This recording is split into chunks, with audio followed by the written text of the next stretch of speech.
So, welcome back to our channel. Market 136 points పాజిటివ్‌లో close అయింది. Nifty మళ్ళీ 24,600 above close అయింది. సో, మార్కెట్ స్టార్టింగ్ నుంచి కూడా పాజిటివ్‌గానే ఉందని చెప్పుకోవచ్చు. సో, మార్కెట్ ఓపెనింగ్‌లోనే ఆల్మోస్ట్ 90 పాయింట్స్ ఓపెన్ అయ్యి తర్వాత కొద్దిగా కరెక్ట్ అయ్యి మేబీ 60 పాయింట్స్ దగ్గర మళ్ళీ మార్కెట్ సపోర్ట్ తీసుకుంది. సపోర్ట్ తీసుకొని మళ్ళీ అక్కడి నుంచి నాన్ స్టాప్‌గా మార్కెట్ పెరుగుతూనే ఉంది.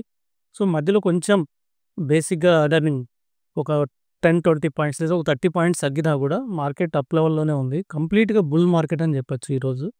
అంతా పాజిటివ్ అంటే మిడ్ క్యాప్స్ గానీ, స్మాల్ క్యాప్స్ గానీ, సో, అన్నీ పాజిటివ్‌గా ఉన్నాయి. పర్టిక్యులర్‌గా ఏందంటే సెక్టార్స్ కూడా 90% అన్ని సెక్టార్స్ పాజిటివ్‌గా ఉన్నాయి. ఫార్మా గానియండి, ఆటోమొబైల్స్ గానియండి, ఓన్లీ ఎఫ్ఎంసీజీ ఒక్కటే డల్‌గా ఉంది ఈరోజు. మిగతా సెక్టార్స్ ఆటో సేల్స్ కూడా చాలా బాగుంటాయి. వచ్చేది కంపల్సరీగా ఫెస్టివల్ సీజన్ అని చెప్పేసి పాజిటివ్‌గా ఉంది. దాంతో పాటు మన రిజల్ట్స్ కూడా బాగొస్తున్నాయి.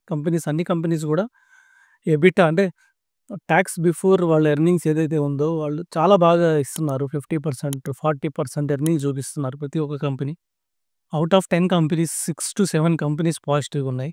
సో, ఇది కంప్లీట్‌గా రివర్స్ అంటే లాస్ట్ ఇయర్ చూస్తే out of 10 companies 2 companies better ఉంటే ఇప్పుడు out of 10 companies 6 companies better results చూపిస్తున్నాయి. ఇవన్నీ పాజిటివ్‌గా మన మార్కెట్ కూడా చాలా పాజిటివ్ డ్రైవ్ చేసినాయి. సో, ఎందుకంటే యెస్టర్‌డే కూడా మార్కెట్ 160 పాయింట్స్ పడింది.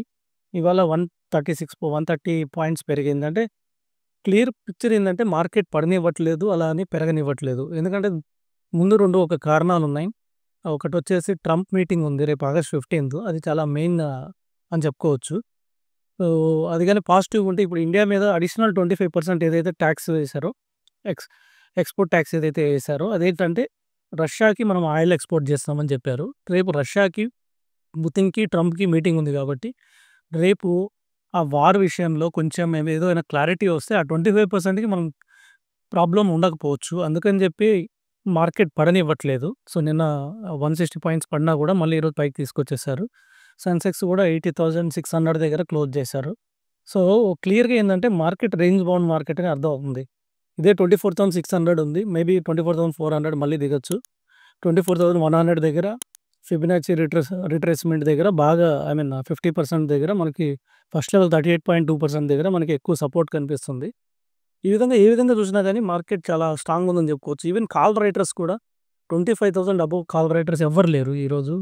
అంటే నెక్స్ట్ వీక్‌కి 21st ఎక్స్‌పైరీకి నెక్స్ట్ థర్స్‌డే ఎక్స్‌పైరీకి నిఫ్టీ రైటర్స్ ఎవ్వరు కూడా కనిపియట్లేదు. అబోవ్ 25,000 దీన్ని బట్టి మనం క్లియర్‌గా అర్థం చేసుకోవచ్చు.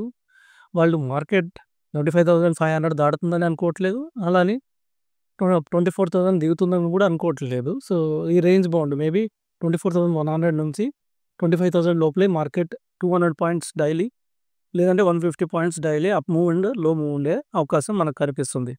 అలాగే మార్కెట్ ట్రిగర్స్ వాటితో పాటు ఏందంటే ఆయిల్ మార్కెటింగ్ కంపెనీస్‌కి 30,000 క్రోర్స్ మన ఇండియా సబ్సిడీ ఇచ్చింది యాక్చువల్‌గా.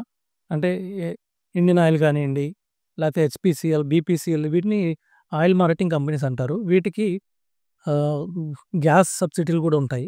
ఇవన్నీ కలిపి 30,000 crores government day before yesterday release చేసింది. ఇదొక పాజిటివ్ మార్కెట్ ట్రిగ్గర్ కావడానికి. సో, వీటితో పాటు యూఎస్ కూడా మన వైపు కొంచెం టాక్స్ నడుస్తున్నాయి. సో, మేబీ ఫార్మాకి టారిఫ్స్ మెయిన్ ఉండకపోవచ్చు అని చెప్పి ఈరోజు ఫార్మా 1.7% పెరిగింది. సో, ఇలాంటి కారణాలు చాలా ఉన్నాయి. ఈవెన్ డిఫెన్స్‌కి కూడా 1,00,000 క్రోర్స్ రిలీజ్ చేశారు లాస్ట్ వీకు.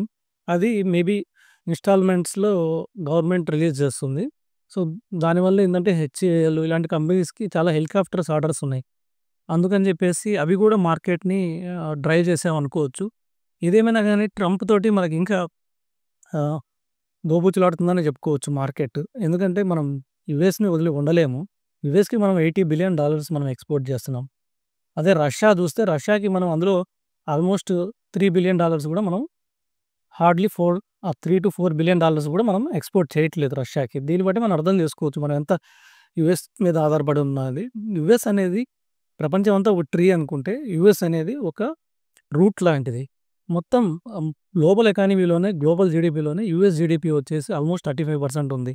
మన ఇండియా జీడీపీ ఓన్లీ 5% ఉంది. సో, యూఎస్ మీద ప్రపంచం మొత్తం ఆధారపడి ఉన్న కారణం ఇదే.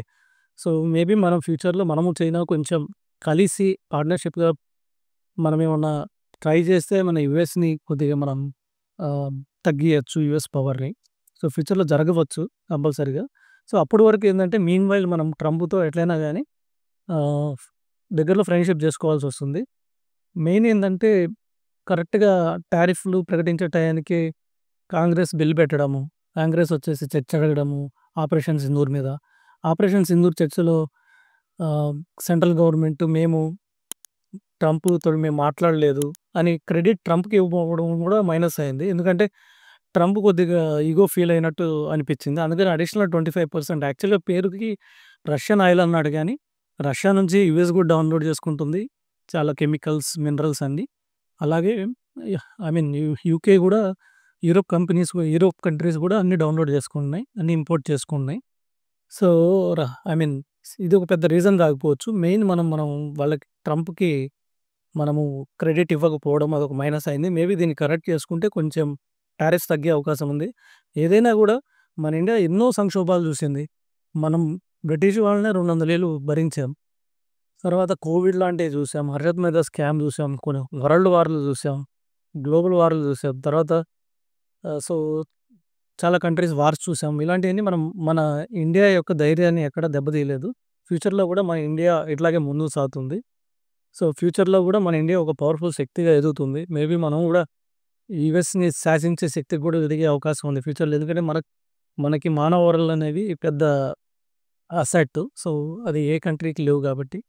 సో, ఏదేమైనా మార్కెట్ పాజిటివ్‌గానే క్లోజ్ అయింది. మేబీ రేపు వీక్‌లో ఎక్స్‌పైరీ ఉంది గాబట్టి మార్కెట్ కొంచెం మళ్ళీ ఇంకా వాలటాలిటీ ఎక్కువుండి కొద్దిగా లో క్లోజ్ కావచ్చు. కానీ ఎనీవే రేపు ట్రంప్ మీటింగ్ తర్వాత ఇంకొంచెం క్లారిటీ వచ్చే అవకాశం ఉంది. ఇంకా వివరాల కోసం నా ఛానెల్ సబ్స్క్రైబ్ చేసుకోండి. Thank you.